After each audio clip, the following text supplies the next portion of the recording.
Hi friends, my name is Megan and welcome to episode 101 of a Naughty Mess Knitting podcast.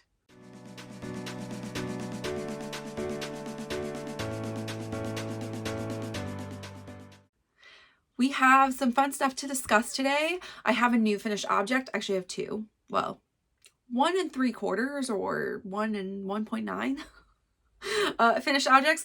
I have a spin update. I've got stats to talk about at the end of the episode and books to share. And because I did not share books last week, partly because I knew that episode was going to be kind of long. I have last week's books too to share. So things going on here, and let's just jump right into it. I first want to talk about what I'm wearing and give a review of this object and give you all the stats and things. So I did finish my Calm Night Cami.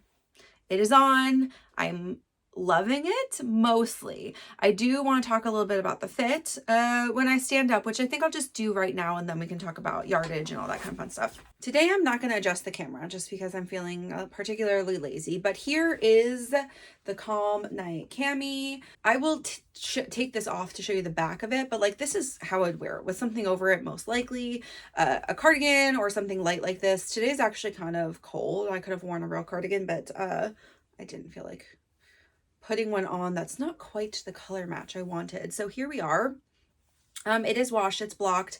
I did do a folded hem. I had plenty of yarn. I have a little left over. I mean, not a ton, maybe like 10 to 15 grams. But yeah, so here it is.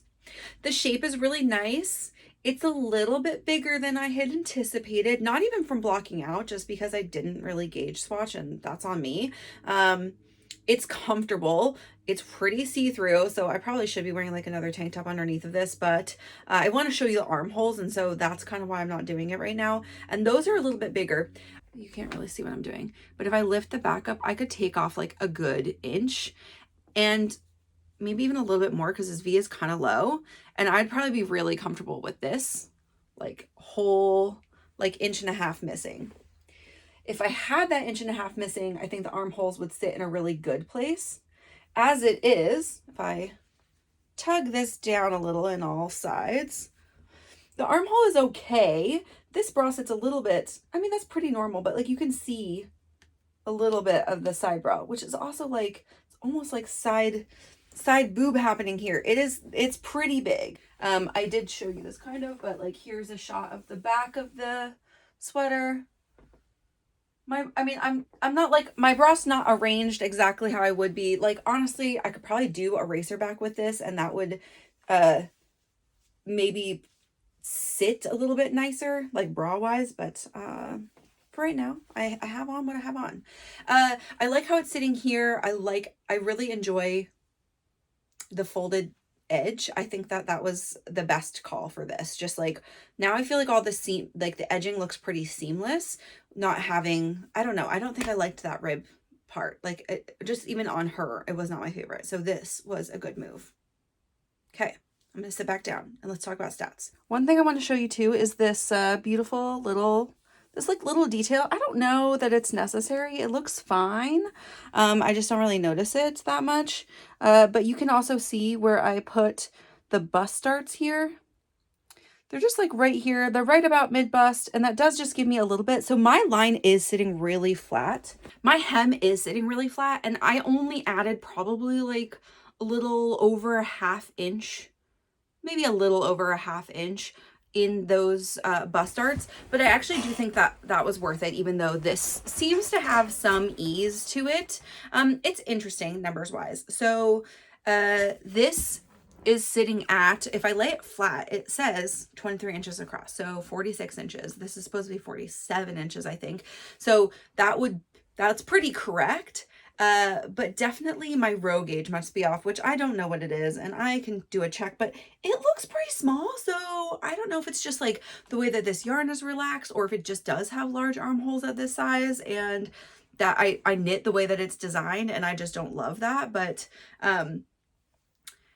the armhole is 11 inches, which is just too long, I think, by like at least 1 whole inch, just 1 whole inch. My body from the top to the bottom is 23 inches. Just underarm to hem is 12 inches, which I think is approximately what you're supposed to have, because there's like 2 inches or 1.5 inches of ribbing, you know, if I followed the pattern. And then my V-neck depth, though, if I measure from the top of the shoulder, so because of the way that you build this, you do little, like you make little slopes in your shoulders. So if you lay this flat, this does have like a little slope. So if I do from that slope to where the V-neck is and just, you know, over on the fabric, it's like 11 inches. That is too deep. I think like 9 is probably good for me, just for what I like to wear. I don't mind having cleavage if I am like out in the world, but if I want to wear this to work more often, then I either have to pull this way up a lot at my desk, or I just would prefer to have a little bit less of a deep V. So this used 195-ish, it'll be in Ravelry, grams of this yarn. So not a ton of yardage, definitely. Yeah, so for the size 5. So overall, I mean, I think you can tell my feels are kind of middling for this. I like the concept of the pattern a lot. I love this yarn. Okay, I do love this yarn. I definitely would use again. She doesn't always have it. This is Treehouse Knits, Cypress Silky Camel, which is 50% camel, 50% like baby camel, 50% silk. And has good like regular fingering yardage. It's super soft. Like, I mean, I can't even tell you, like, it's not just the silk, like it's really the camel. Like it just feels like the softest thing. And it feels really light. It's definitely yarn I would use again. I like the drape that it provides in this garment too. So I don't think I mind it for this garment. I do think maybe something with merino would have a little bit more structure for these finishings, like for the way that it's sitting. But I just think that, and I'm not sure, like I have to go back and look at the schematics if I'm off a lot on the schematics, which it could just be my row gauge. But I do think I would make some modifications really just here in the pattern. I would just take this up a little bit and in the back match a decrease here, you know, like 10 rows, right as, because you knit straight for a little bit before you do your increases for the V-neck. So it's like there and in the back where you're knitting straight before you do your armhole. That itself, and then using her, because her whole thing is like, it doesn't matter how many stitches you pick up for your double knit band, you just use a ratio of 4:5 or whatever the ratio she puts in. If you use that ratio with the decreases there, this would be perfect. So I'm going to make that note for myself in Ravelry so I could know if I want to decrease that next time. Would I make it again? The finishings were like the armholes really were kind of a beast. So I don't know, maybe. The other thing is this is a 5-stitch double knit here, which was pretty annoying because you flip constantly to do it. But I would kind of like, these are 11, I'm pretty sure, that on the armholes. So like I would actually kind of prefer if this was thicker, like if this was 9, even 7 or 9 or something. Like I know that'd be more annoying and it would use a little bit more yarn to do the neck hole, but I think like you'd give yourself a tiny bit more coverage, but also I think it would feel like a little bit more like structure right at the neckline, and I don't hate the idea of that. I would also maybe you could pick up a slightly less stitches. I think this was a little bit more 1-to-1-ish. I don't remember what the ratio was. Maybe it was 4-to-5 also. Or it was standard numbers. Yeah, I can't remember. So again, you would just have to figure out what your ratio was. It doesn't matter because the only short rows you do, I don't even know. I think you do like 2 back neck short rows, which within a 5-stitch button band or a 5-stitch double knit is like kind of crazy because it's like 1 and then short row and then 3 and then short row. Anyway, concept wise, I like it. Would potentially do again. Will before that try some other V-neck tank tops to see if I like the finishings and the process of those enough that some of this like more arduous finishing I don't need to do again. I don't know. So it's a maybe. It's a maybe. I like the concept a lot. I would also maybe just size down, because I think I picked a 47 because it said 1 to 3 inches of positive ease. And I think I just don't like, even though this says that it's sitting at 46 inches, like no ease, I just feel like the armpits are kind of gapey, you know, like just how that's sitting. So maybe I do like just want a little negative ease. And that would, if going down like a size or more, maybe would help. So that's that for this one. Sort of middling on finish. Just I wish that it had fit a little bit better. But I don't dislike it, and I think I'll definitely wear it still. I think because I've made so many pullovers, I've got a better grasp on how I want things to fit.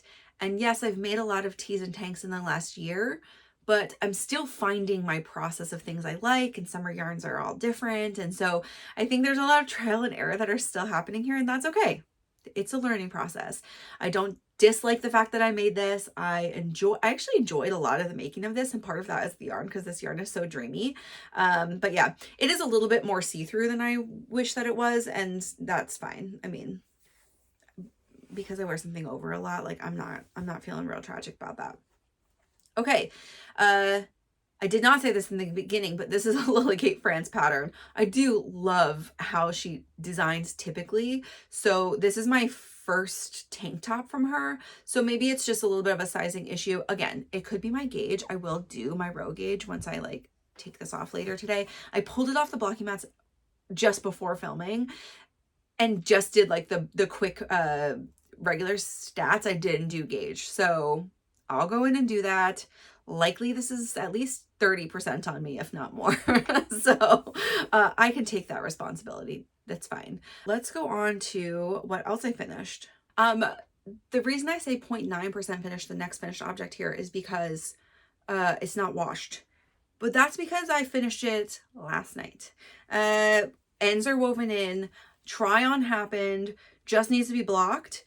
So this, my friends, is my Compass Crew DK. It's done. It's glorious. I actually kind of wish I had finished this one the night before and then this one, because it's a little cold here today, and this would have been a good week to wear it. Next week is going to be hot, so when I film, it's going to be a thing. Maybe I'll need a fan on me. But yeah, so here it is, totally done. I took my progress keepers out even. So I had done quite a lot of body this week, like from here about. And I think I finished my sleeves. Like I think one of the sleeves was like 2 cuff but not done, and then the other one had to be like completed. I really was just going to try to finish sleeves this week, which I did early, like right over the weekend. And then I wanted to finish my book. So I was working on the body. So we'll go over that book read, but yes, I did finish. And then I decided I was still going to keep this a Sarah J. Maas read and knit. So I started ACOTAR and finished this. In all, I took a picture and posted it on the test Discord when I finished Kingdom of Ash. So I can flash it up here really fast. But I finished to where you can see in the body a good amount of like all the sleeves and a little bit extra of the body, like a couple inches.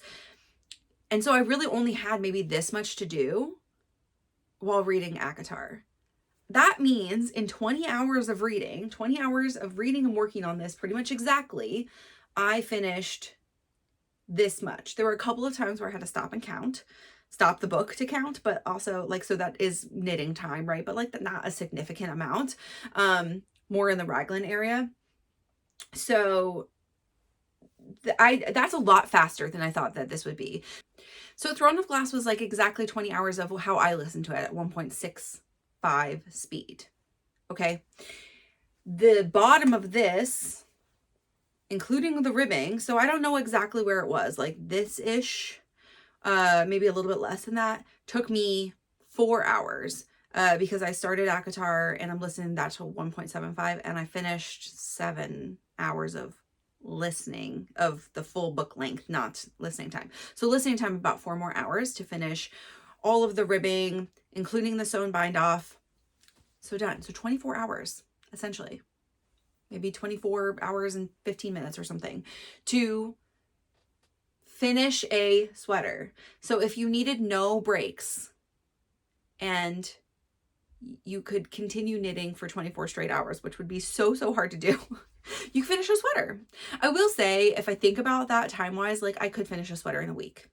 But because I am not a monogamous knitter and I don't really want to be a monogamous knitter, that is just not a stat that I am keeping. That is just something to note. My knitting time, not every week, but some weeks, is 24 hours of knitting because I knit like maybe 4-ish hours a night after baby goes to bed. Maybe less than that. But over a week, I would say 24 hours is not unreasonable. I mean, and this is all really stockinette. So this is also a really easy project. It's at a good gauge for this. I'm not saying this is at all applicable, but if I want to make this exact sweater again, potentially I could do that in a week if I was really pressed for it. So just makes me feel better for myself sometimes when I'm like, oh my gosh, I gotta finish this, like, and that feels really daunting. But if I just worked on something monogamously, like, I could probably finish it faster.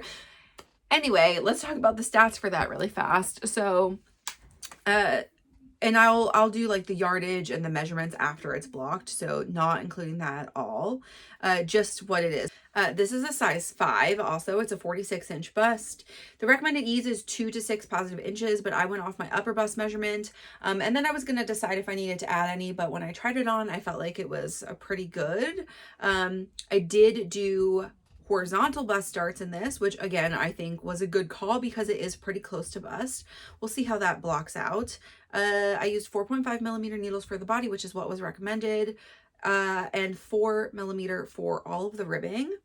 This is Witchfire Fibers Classic DK, which is 100% superwash, 231 yards for 100 grams. And it is in the colorway Take It Off, which is a Throne of Glass color, and I love it so much. And from back here, it just looks pretty dark, which it is. It's a dark color. It is really got a lot of beautiful depth when you get up close, though, and those bright and bloody droplets on there. It just makes me really happy. I did sew the neckline down. So I tried it on last night when I was done with the neckline not sewn down, and the mock neck was cute. I just felt like it was going to bug me and I was going to play with it, and because it was a little bit tight, and so I just sewed it down, and now it's a little bit tight to get over my head only because I sewed it down a little bit tight. That was my fault. I did that kind of late. It fits over my head fine though, and where it's sitting is actually kind of perfect. So I think I'll block it out to just pull it a little bit more so it's just like stays more relaxed, but not a lot. And the rest of this I don't really want to, like, I'll just kind of keep into like the measurements that I currently have on this because the fit is nice. So done, completed, needs to just be blocked. Today is looking like it could be a good day to block, but I'll definitely block this weekend if I don't, because it's supposed to be really nice out. So let's go on to projects. I'm gonna skip my Amaretta blouse this week. I only have 3 other things that were from last week. I have 1 new cast on, which is my socks, thankfully. The Amaretta blouse, though, I picked up and knit like 3 rows. I looked at it last night and I was like deciding on what to work on, and I was like, nope. So next project to go actually show you, like very quickly, is the mini Battenberg by Jeanette Fama Rockenwagner. This is from Pom Magazine's mini Pom book, and it is a cardigan that has crochet. It's made with crochet squares. So I showed you last week the 5 colors. I'll show you my total now. I think this is all of them. So I have in total 5 done for each color. So I've got 30. I need 44 regular size, like fully squares. And then I've got some amount, an even number, I can't remember, of half squares and 2 triangles. So I actually kind of think I'll be done all the squares this coming week. No, the next week after.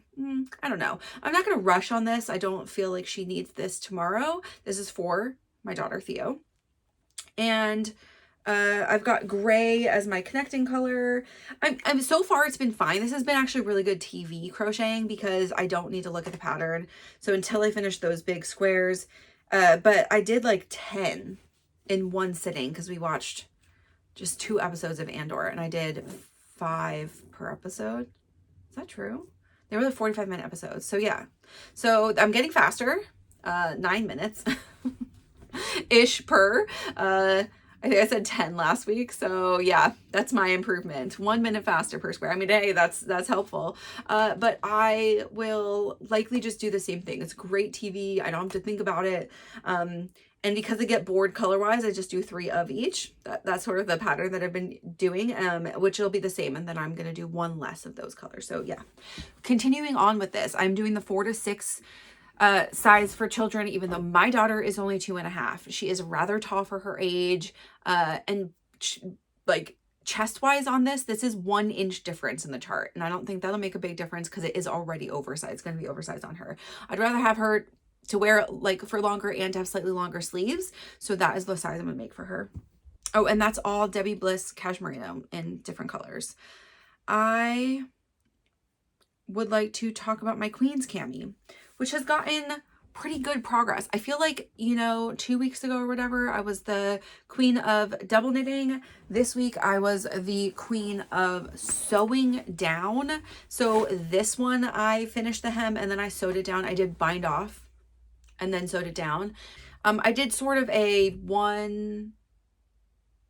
maybe like a 2 out of 3 ratio for sewing this down. And I think it's really nice. It's not flipping at all. It wasn't even flipping before I blocked it.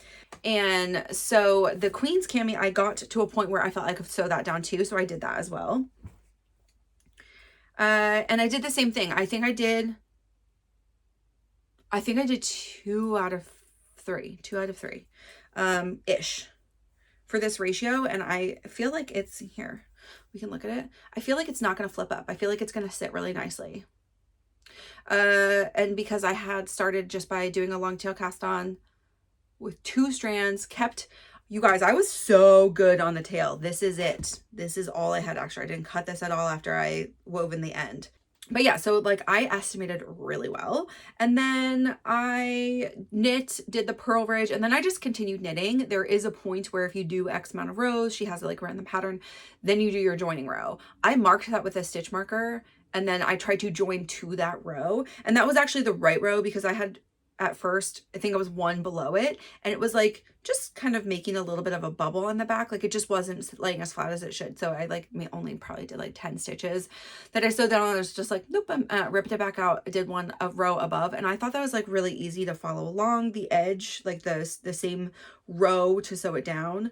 And that happens right below where your short rows are too. So your short rows kind of carry along that edge, which is also nice because it makes them far less noticeable. Yeah, I like how it looks. So I'm excited about this. Then I got to, let's see, on the front, and I think that you are measuring, not from the fold, but from, sort of your flipped edge. So I think I'm at like 4.5 inches or a little bit over. So I need 6.5 before I go to the other needle, the in-between needle, and then you do your top. I am going to look back at the schematics first and decide if I want to add like 1 inch. I'll add it in this bigger gauge. I think yardage wise, I'll be fine on this no matter what, because I have this much yarn left, and I know for a fact a v-neck tank top is not going to take an entire yarn even from here, right? Like you get kind of a lot of like underbust done before you have to get to another ball of yarn for a v-neck tank top. And because this one doesn't have as much edge finishing, I'm really not worried about it. So I'd like to at least finish this ball of yarn next week. That would be nice. I would love to get to the transition point. So we'll just see. This is the only thing I have because I want to do the Amaretta finishings. This is like my desk project right now, and like the only thing that just like is stockinette in the round. Don't think about it, just knit for a while, other than my socks, which I just cast on. And I'm really excited about those because I'm doing a vanilla sock, and I'll tell you my saga for this one real fast. Okay, so I cast on socks twice this week.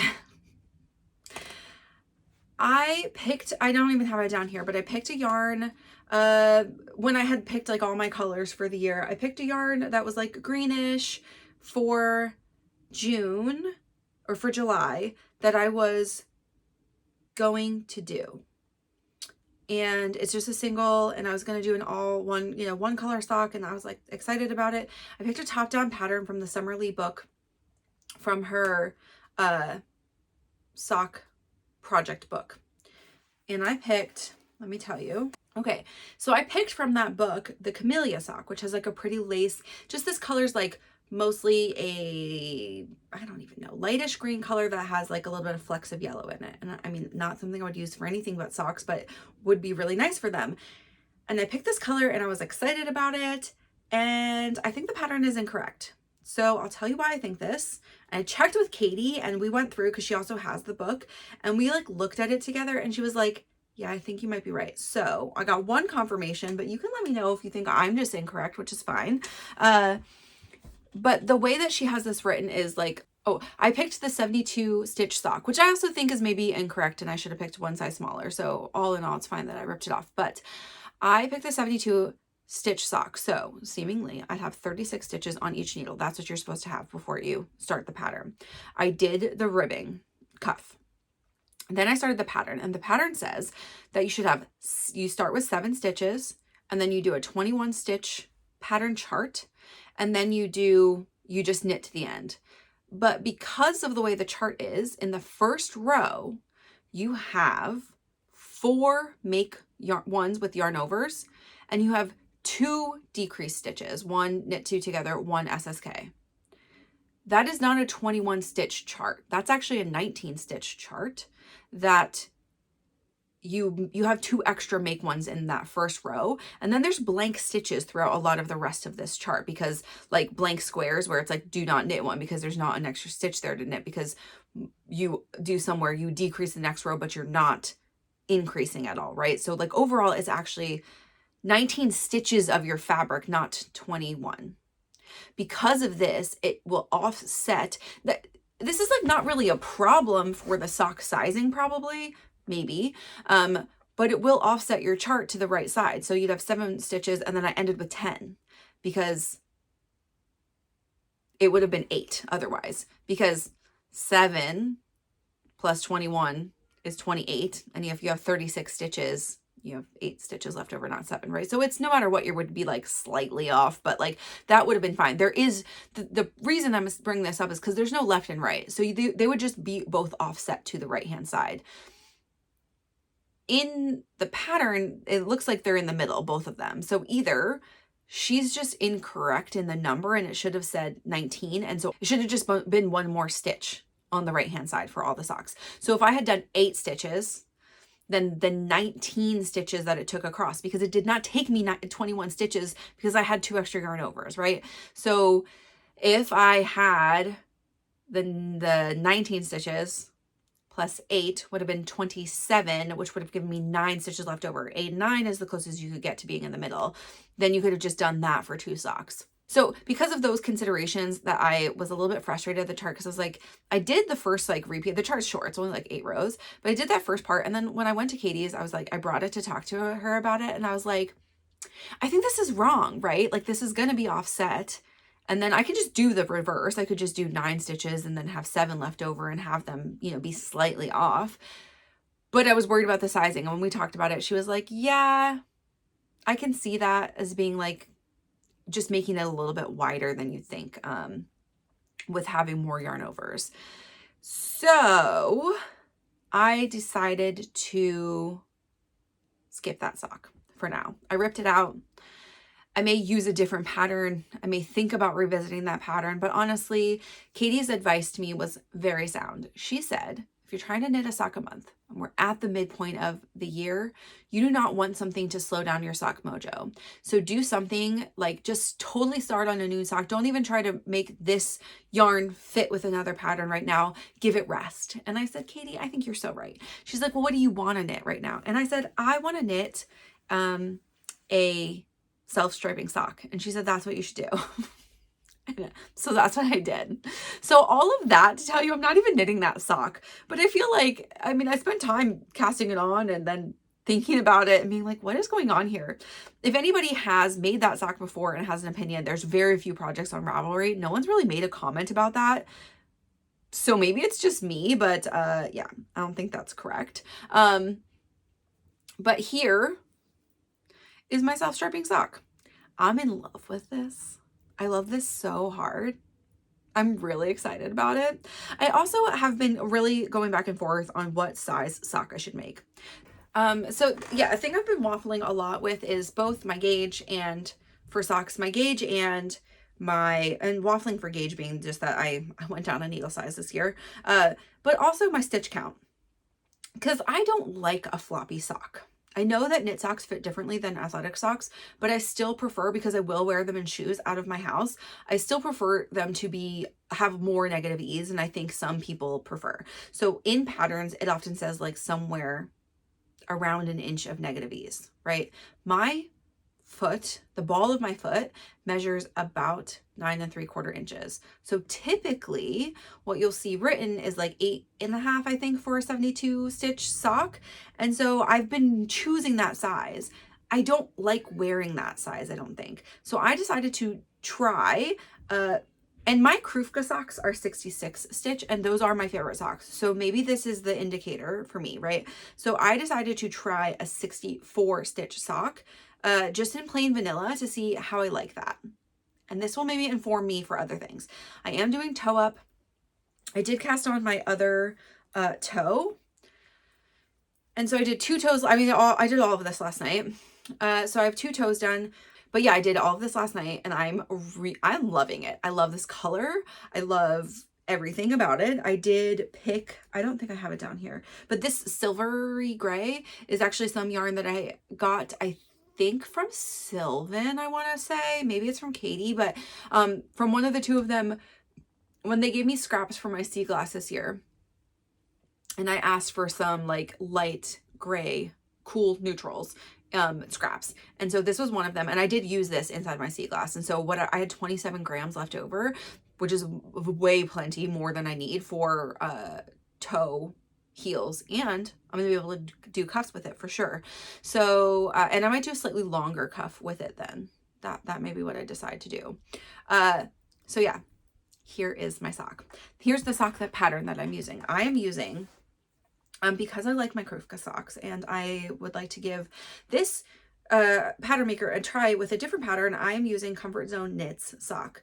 Her name is Renia Grabska, and this is a free pattern on Ravelry. So this is called Basic Socks. It is both a toe up and a cuff down, and I think you just can download one or the other, right? They're not in the same PDF. I am doing a toe up because that's just how I wanted to do it. Also, this one is a heel flap and gusset, and part of what I really like is I like the design of the heel flap and gusset, because I think that the heel turn cup is a little bit wider than you see in other patterns, especially for self-striping yarn, because I'm going to use a contrast heel. And I've just like, I looked through a ton of patterns, like free vanilla patterns for like that, not specific to self-striping yarn, but just like, so I could see what I liked of the heel, because there are several where it just feels really skinny. So like the look of it, I don't like as much. That's like stupid, and maybe the fit is fine, but I'm going to try this one anyway. And so measurement wise, I don't think I have a whole lot left before I start gussets on this one. So I'm going to pause. I'm going to do some measurements, and then I'm going to see, also for my Krufka socks that I do have, I'm going to count some rows and see, because I really like the length of those too. I think the length is just like a really hard thing to get right. So, and I know it's hard for toe up, because if you're wrong, you're wrong. And then you start your heel flap and there's not a lot to adjust. It's way more to adjust than if you're doing a cuff down. But yeah, anyway, I'm doing it anyway. So we'll see how it goes. I'll keep you posted. Hopefully by next week I have heels done. I don't have a whole lot of the month left. I mean, got 20 days, but I did start these a little bit late, but that's also why I wanted to do a vanilla pattern, because I wanted something that would just go and speed by super fast. I might work on these at knit night this week, which this weekend we are doing a spin night. But there's always a little bit of time for knitting too, because we'll have dinner and hang out or whatever other things we do. So I'm so excited to see everybody. And we've got a lot of wheels coming down to Maya's house. Another thing to note here, in case you didn't catch this, is for some, you know, this is not planned at all, but this is the exact colors of our Pacific Knit West logo, the pink version. And so that's really exciting. Just a little extra, an extra thing for me to love. Okay, so that's the only thing that I cast on this week. I did wind yarn for so many projects this week. So things I have coming up are going to be Theo's ripple crop top mini, and I think she calls it the little ripple crop top, and she does have a paid other pattern, but I looked at the sizing for that, and like the 10-year sizing is the same as the extra small adult. Okay. My kid is not 10. Let's be very clear here. But I looked through like some of the schematics, and I think that the only thing I really need to adjust is I'll just make it a little bit smaller in stitch count. Like, and there's, you know, because I don't know what it is, even if it's a 3x3 or something, whatever the ribbing is, just decrease that by 1 or 2 repeats. Use the same needle size, knit 4. Less length. I'm going to do it more to measurements for her anyway. And then it's really about the V-neck. And I think that the way to do this is I do the same V-neck decreases, and I just do much less of this. You don't knit straight for nearly as long. It's like just not even half the amount, because her armhole size is much smaller. I'm going to do all of that body because it is bottom up first. And then I will decide if I want to even add sleeves for her, and I maybe will do some baby ones, maybe not. I'm not going to do short rows in her sleeves, even though that's a note for myself. If I ever make another one, I think I'd want short rows in the sleeves, which I think would be easy to accomplish. But for sure for her, I'm going to just, I mean, I like to pay for designers' work, but this is an adjustment that feels manageable for me to do. So I am gonna just use the pattern I already own for her. If I get to a place where I'm like, wow, this is looking crazy on her, I don't think that top part is gonna be super dramatic, and I will just pay for the pattern to use it if it is really different. I just think it's like such a basic shape that I am gonna be able to accomplish that. So I have the Sagrada Familia skeined up from that. I also skeined up something for my next Make 9, Make for Me, and I might actually cast 2 of them on this coming week. But the one that's definitely going to get cast on is my Alpine Bloom. I think that's the fingering weight version. That's the one I'm going to make, which is going to be in some more Pearl Soho, and it's going to be in linen quill that I bought from D-Stash like last year, I think just last year. That's black, and I've got some minis that will go with it, and I'm really excited about that. I'm really excited for some color work. I think that'll be really fun, and to do something top down, and to do something that has some interest in the yoke right now, because I've got a lot of basic things, and I'm in stockinette for things. So nice to add something different to the needles right now. The other thing I'm going to cast on is one of my outer layer things for my Make 9, so I probably be the cow cardigan. I think I need to give myself a little bit of a break before I jump into the Mila, which is a full all over cable pattern, another one from Sorry Nordland, which is also on my Make 9. Also one I definitely want to make this year, but I think I'm going to prioritize the cow cardigan and just do something a little bit easier right now. That's my thought. And if you missed it, there were a couple of really good test knits that went out in the past week, and I did not sign up for any of them. I am test knit free right now. I have no test knits on my needles. And I think we're just starting for a lot of these test knits that are going to be released in the fall. I'd like to participate in them, but I'd really like to I've been just looking through and dreaming and thinking about all of this yarn I already have that's allocated to projects. And so I would really like to get through some of those, some more this year. And looking at my Freeform has been really great for this. So I'm marking stars on the ones that I'm in progress. I am moving them down to a different bucket when they're done, reprioritizing and moving things up. And so that's like, it kept it really exciting. And talking to you guys about the things I'm excited about, my stash has also really helped. I actually am hoping, let's do a spin update. I'm hoping that I actually will not have all of this on the wheel by the time I go down for our spin night this week. But here are my 2 first finished bobbins. They're bright. They're exciting. They're nice.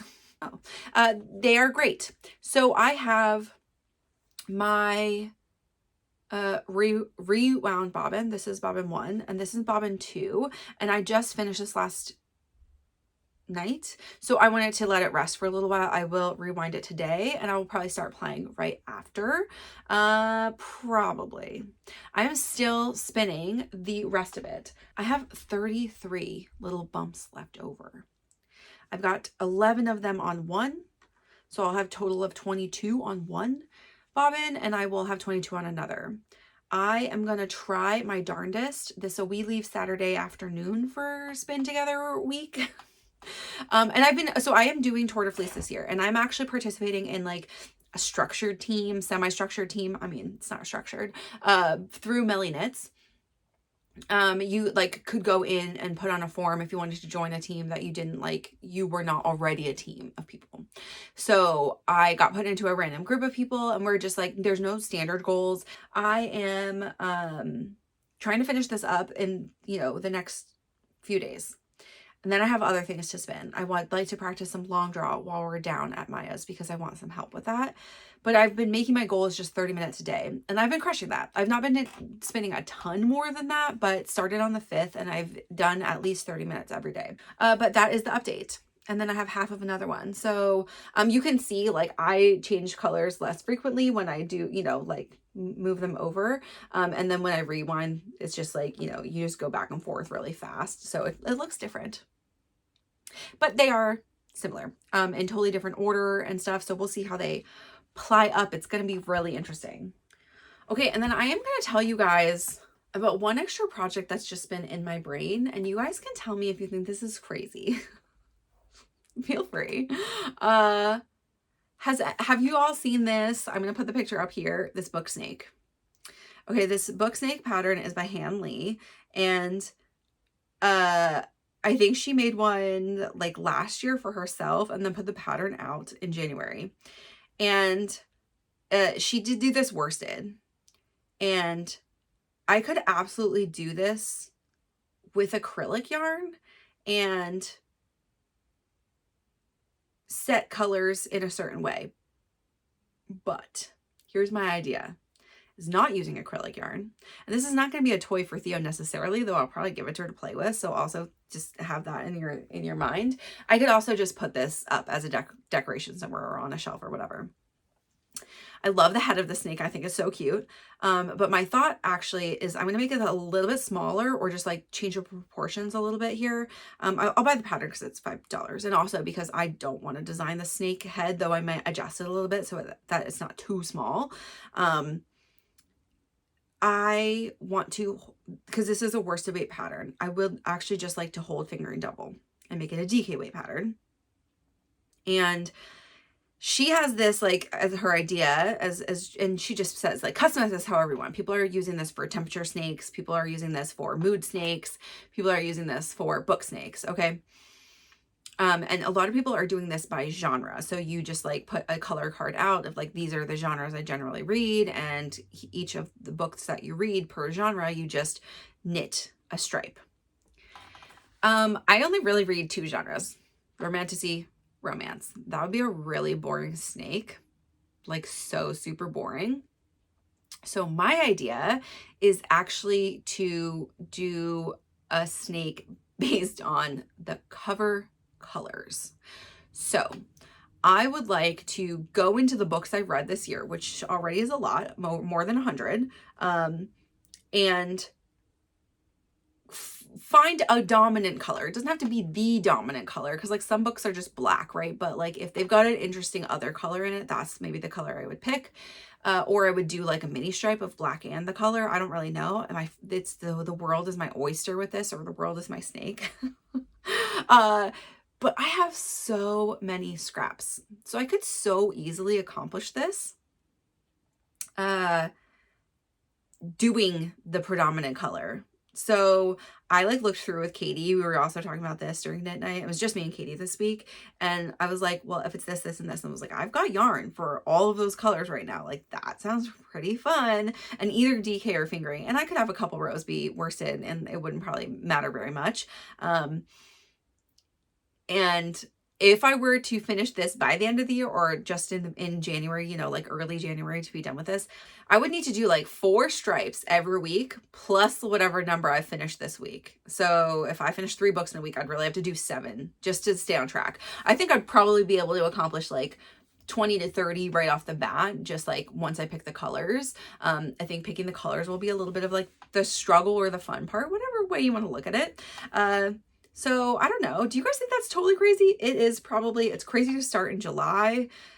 But I love the idea of doing this, and I am having a good reading year. And so this would be a fun year to go back and document. I don't know. What do you think? Give me a thumbs up. Tell me I'm crazy. I don't know. I don't know that whatever you're, you know, if the big consensus opinion is that this is too much, don't take it on. I don't know I'm going to listen to you, but I would still like to know what you think. And this idea has been percolating for like 2 months, and I finally feel, maybe because I don't have so many projects on the needles right now, that like this would be so fun, I should do it.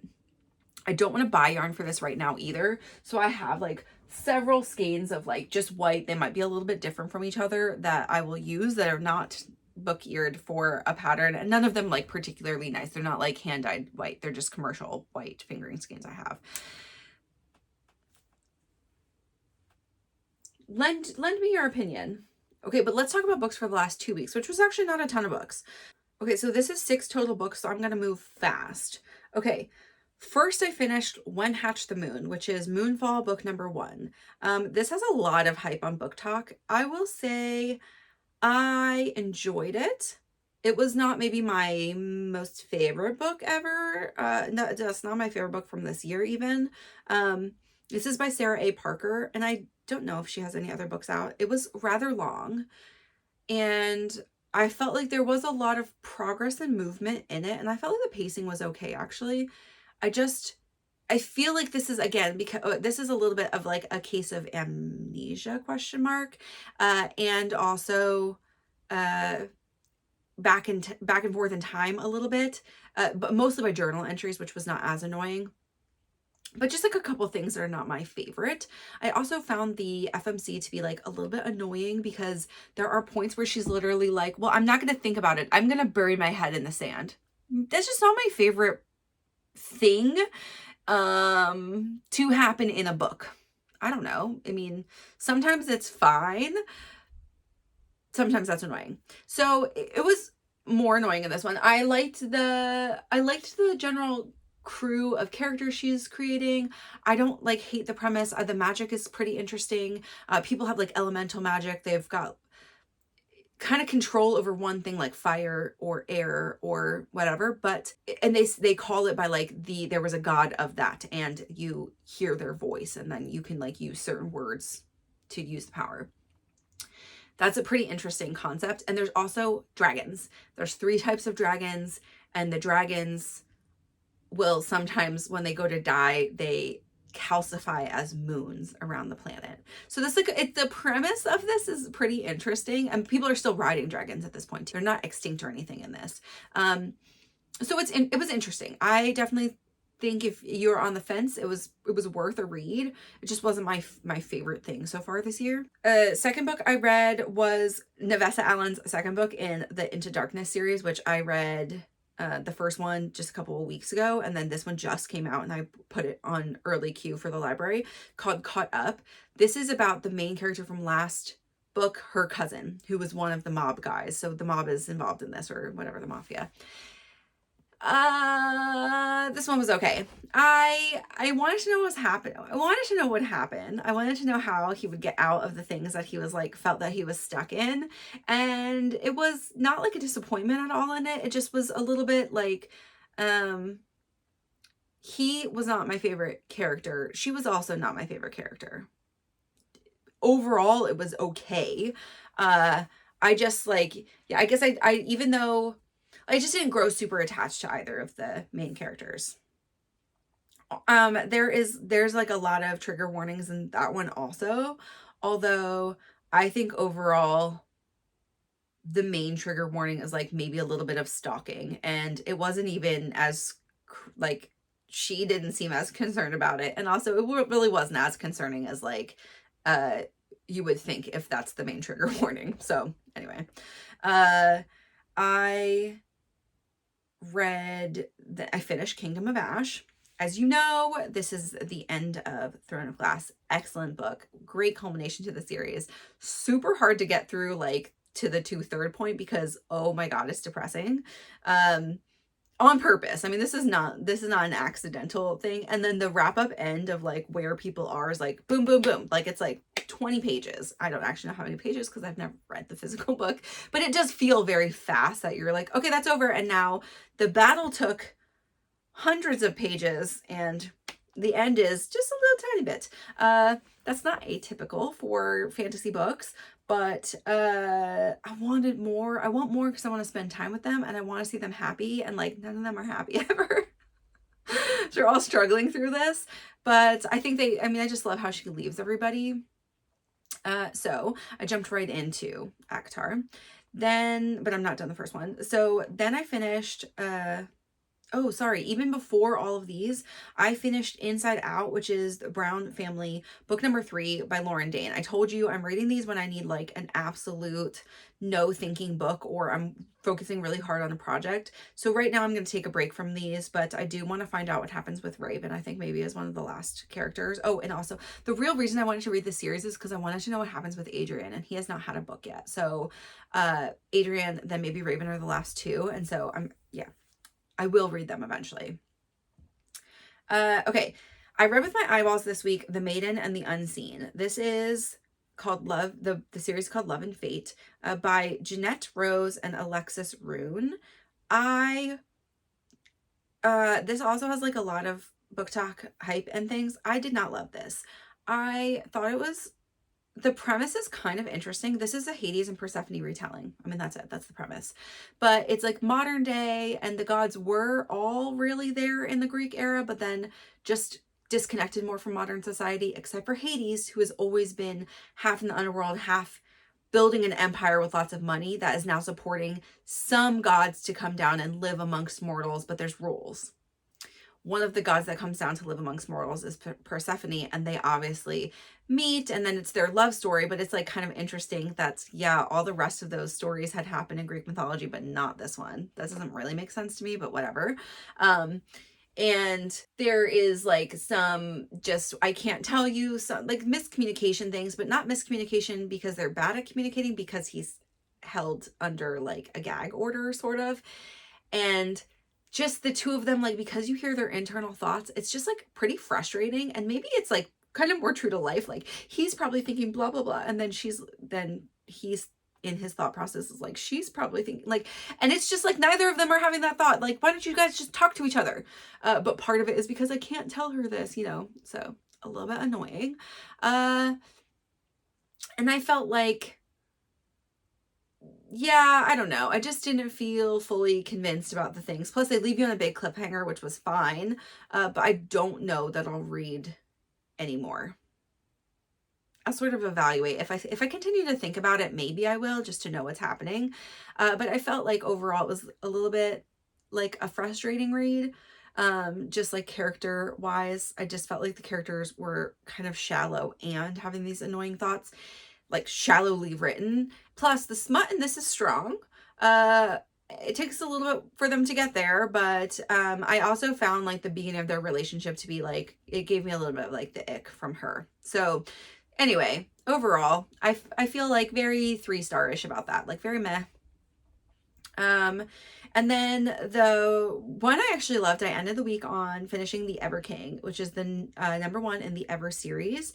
This is by L.J. Andrews. I actually don't think I've ever read anything by L.J. Andrews, and there's a couple other series by them, but I loved this. I got this as a book talk recommendation. It's like, are you craving a pirate romantasy with fairies? And I was like, yeah, obviously I've never read a pirate romantasy with fairies, but apparently there is more than one series that hits that mark, or just like pirate romantasy in general. And I felt like that was what I wanted to do. And so this is about like, there's essentially two fae realms, and they are like, they used to have free travel, but then they had a war, and now there's like a chasm that keeps them separate in the sea. And one of them, you have to like go through the chasm essentially to get to the other. So they like maybe sit on top of each other, but there's like fully like, you know, earth for both of them somehow. Just got to go with it for things like that. But it is about the Ever King, because one of them, the Ever Kingdom, one of them's like the Earth Fae. So you get the two kingdoms. And the Ever Kingdom, the king is on a vendetta and gets drawn back to one of the Earth princesses, and he captures her. And that's really the premise. Okay, so things ensue, and it is not very steamy, just a little bit towards the end. I like really liked the character development in this. I really liked, it's a little bit dark romance because he's like kind of a bully in the beginning, but for a reason. And I think she discovers so much about herself. I think he really grows as a character. I think it's really fun, like both the magic, and the magic's really different between the two worlds, which is interesting too. And just like how they've set this up to continue is also fun. So you leave on a cliffhanger, and I'm definitely going to read the next in the series, and probably pretty soon. So that one was definitely a thumbs up for me. Okay, and that's all for books this week. Okay, as it's the end of the quarter, I'd love to do our little stats review. It was the end of quarter last week, but you know it was a special week, so we'll go through it now. I share different things every time, and maybe I should keep a standard format, but you know, whatever piques my interest this time around. First, let's do the knitwear tracker, because that's always fun to see. So same as last year, if you'll remember, and last quarter when we talked about it, I track what I wear per day. So every day has like a line if I'm wearing a knitwear thing, and then I will put what that is. It's really by outfit. So if I'm wearing a tank top and a cardigan, which happens, especially in the spring, they'll just have one line item, but they get tracked in their separate objects. But like for wears, that counts as one. Do you know what I'm saying?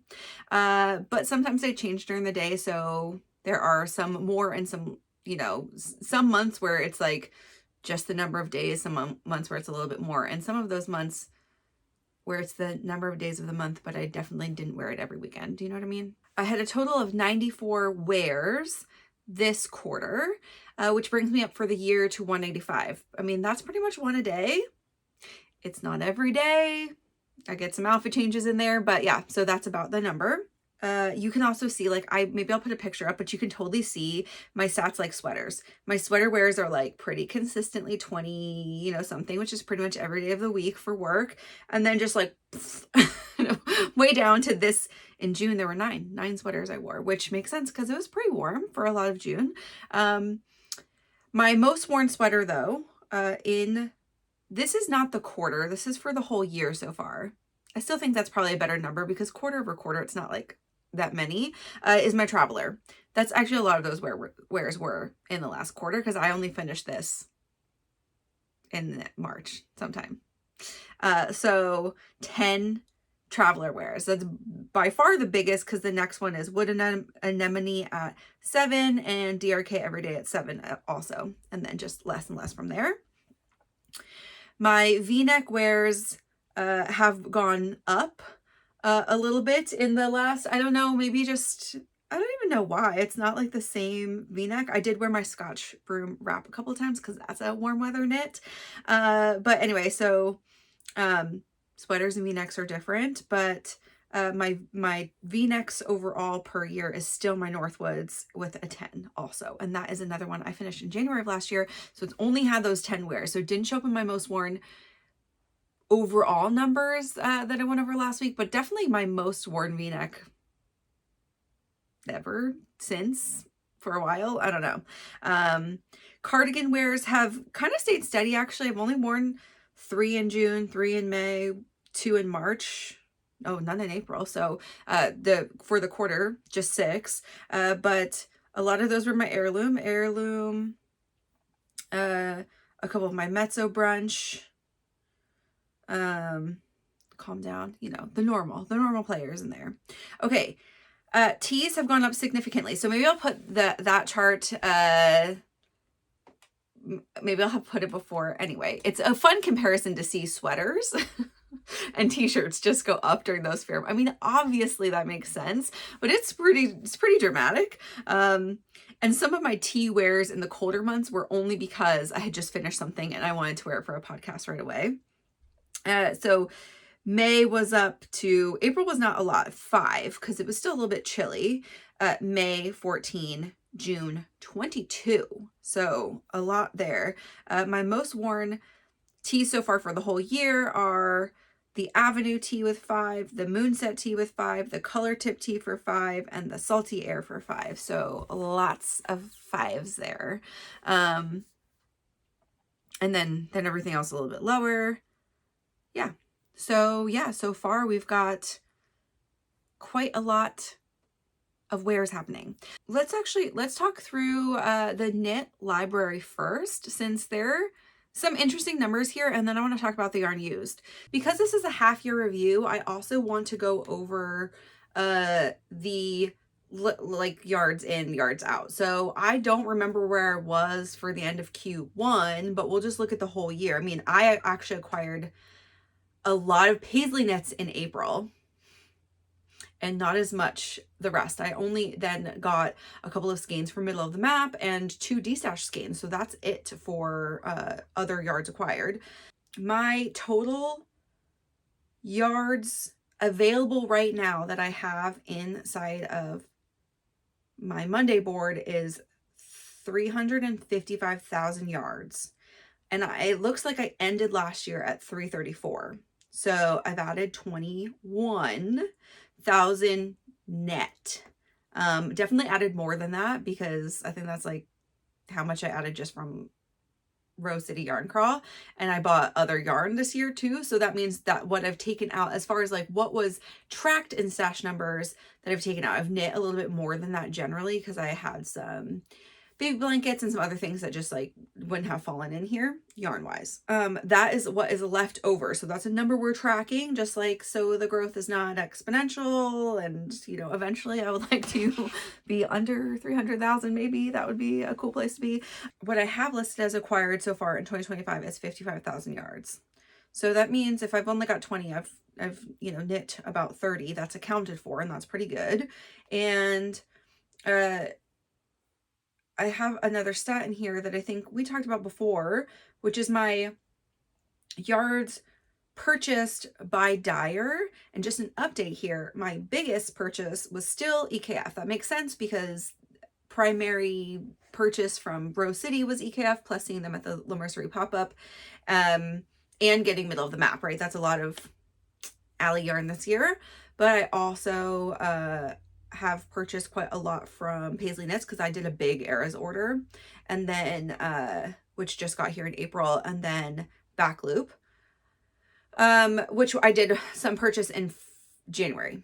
And then after that, I've got some Pearl Soho, Witchfire Fibers, Kelborn Woolens, which was from 2 different purchases, Fiber Fox, yeah, and then those are like kind of more like singular sweaters after that. Used so far this year, my top dyer or yarn brand is actually Pearl Soho. And then Long Dog, which makes sense because I also have been trying to knit a little bit from backlog. And so like Long Dog, I had a lot of Lord of the Rings that I finished either end of last year, this year, and just like some other stuff that I've picked up. And then Explorer Knits is a much smaller percentage after that, only 7%. So Yeah, I mean, and my yarn used is like actually pretty spread out.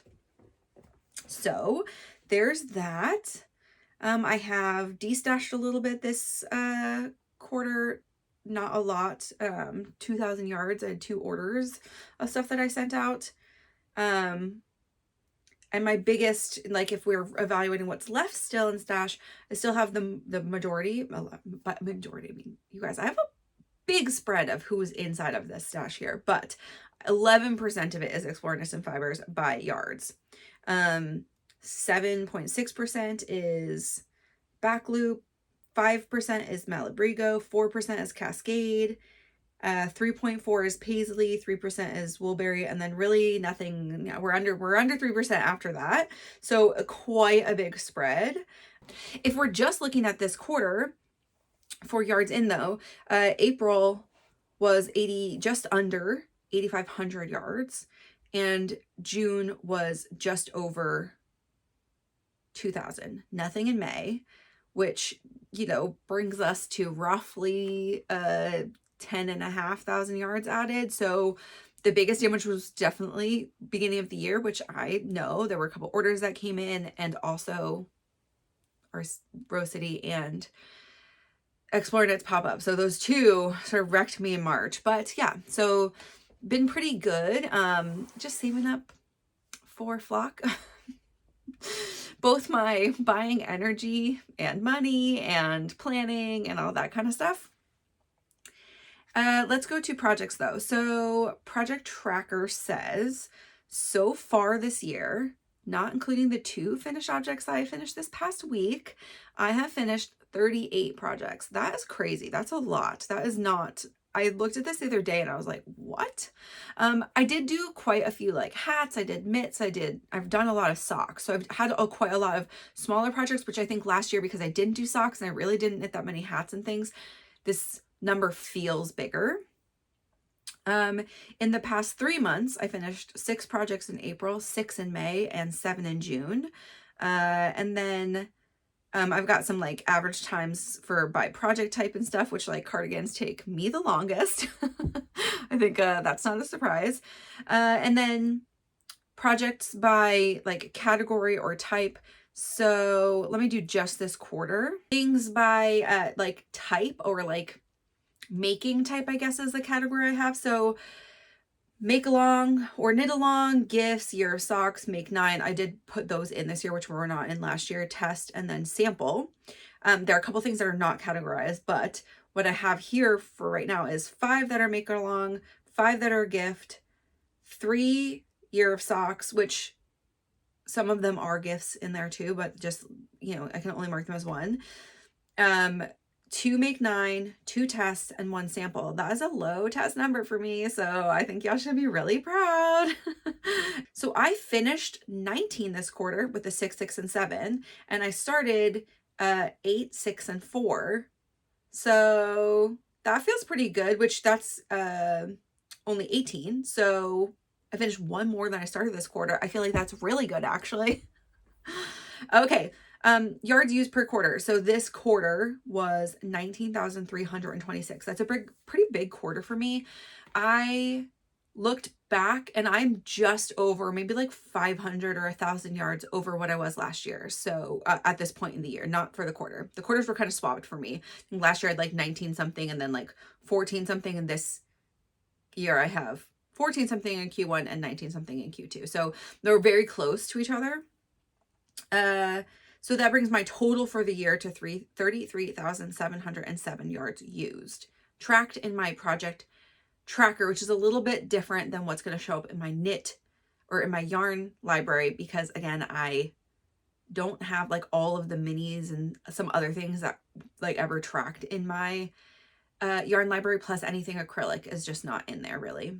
So those projects, I'm still counting the yardage because it's interesting to see for me in the total project tracker. And then if you want to know the breakdown by month, and I only ever track yardage used on like when things are finished.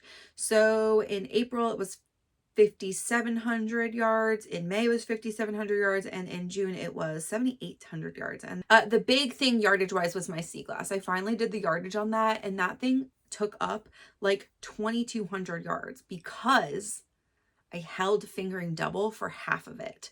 And that's a lot of yardage.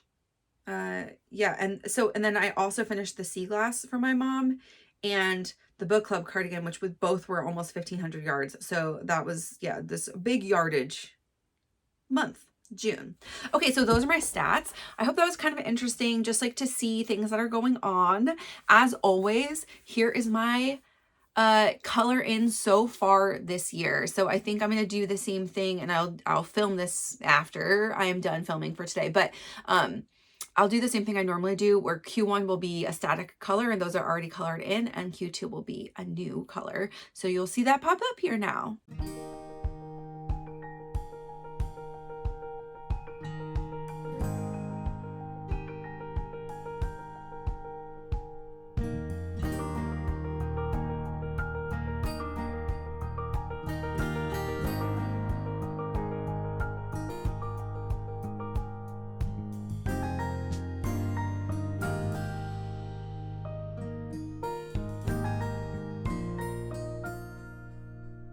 Okay, so I did stats. I hope that was fun, the color in and all of that. So I wanted to just give a really quick, if you're still with me for this episode, hopefully it's not too long.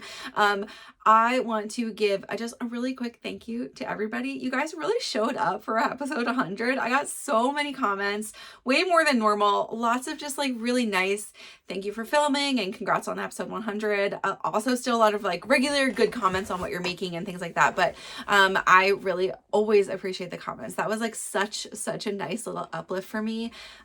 So thank you. I appreciate it. I very much appreciate that from everybody. It gave me all the warm fuzzies this week. Okay, what I would like to know this week is always, what are you working on? Do you think I'm crazy about the book snake? And then actually, is there anybody, like, does anybody have any questions about Flock? Flock is coming up really shortly. We've got less than a month. I mean, the end of Flock is 1 month from today, date wise, but it's just over 4 weeks away. So I'm starting my Flock prep now. Is there anything you want to know about it? I'm not saying it's going to happen next week's episode, but just like in the week before or the weeks before, do people have questions either about how I'm prepping to go, notes for Flock? Are you coming and you have questions about it? I'd love to know and address those before it happens, since that's our big thing that's happening this summer, and I'm really excited to go. Yeah. Those are the things I'm wondering from you all. And really, as always, please share your projects. I do look up actually when you put in like, I'm working on this and I've never heard of it before. I definitely look it up on Ravelry. As you know, I stalk you all on Ravelry. If you're not my friend there, please go friend me. I will friend you back. And as always, if you have anything that you want to talk about that you don't feel comfortable writing below, reach out to me on Instagram or in Discord, where you can private message me, and I'm happy to chat with you there too. I am so grateful and thankful for this community. You guys are absolutely the best. It's been such a joy to continue having conversations. We had our mid-cal check-in just this week, just getting to like see your faces and talk with you and hopefully meet some of you at Flock and all of that. It's really fun. And if I never meet you live, like it's still fun to just chat with you guys online. Like it's really nice, to have and build that community. So yeah, keep the comments coming. Keep the chats going. And really, thank you so much. Like blown away by the reception last week. So please, as always, take care of your bodies, stretch, get up, move around, and I hope you're enjoying whatever fiber art you were working on this week while listening to me. Let me know what it was below, and I will talk to you next week. Bye.